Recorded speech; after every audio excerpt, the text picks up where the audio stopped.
So look at coin.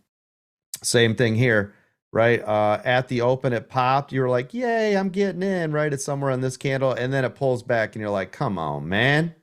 Then you get in a put and you're like, yay, this is awesome. Nothing. You get in here, flat, right? You're like, damn it, it just keeps bouncing around. Now you would have made a tiny bit here, but who cares?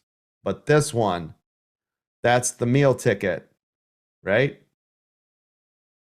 So sometimes you could have possibly, I mean, if you were trading this whole thing, 1, 2, 3, possibly 4. That one looks the same. 5.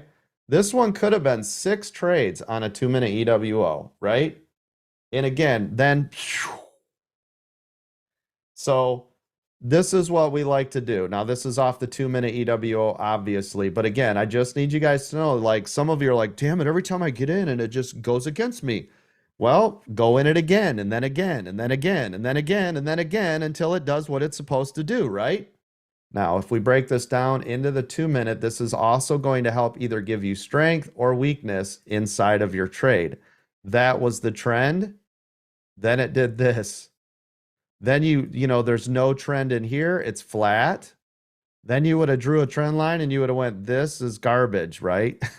And then, like, is that a trend line? Is that your trend line? Right? If you're looking at overall trends, you see it going down. So if we start to look at trend lines to go with all of our other strategies, now look at this trend line for strength, okay? So even if you started it here like this, look at that trend line. Is that bullish or bearish? So that's nice. And then you got another one right here. Bang, right?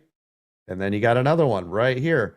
But as this is going, you're like, holy crap. But do you see how all of this is starting to work in your favor? And then as you're drawing out your bigger line, you know, time frame, it looks like this, right? When we get into here.